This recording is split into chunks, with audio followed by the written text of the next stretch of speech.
Oils oxidize and turn into trans fats, heterocyclamines, and acrylamides.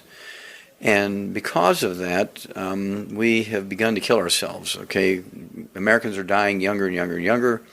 Our children will be the first generation of Americans that do not live as long as their parents. Because when grandma babysits the kids on the weekend, the grandmas give microwave popcorn, for instance, to these kids to entertain them while they're watching TV or as a reward for raking the lawn or something. Well, when you microwave the popcorn, the margarine that's in there that heats up and pops the corn turns into trans fats, heterocyclamines, and acrylamides, and 50,000 kids under the age of 10 every year get heart attacks as a result of consuming microwave popcorn, and 20,000 of those 50,000 die.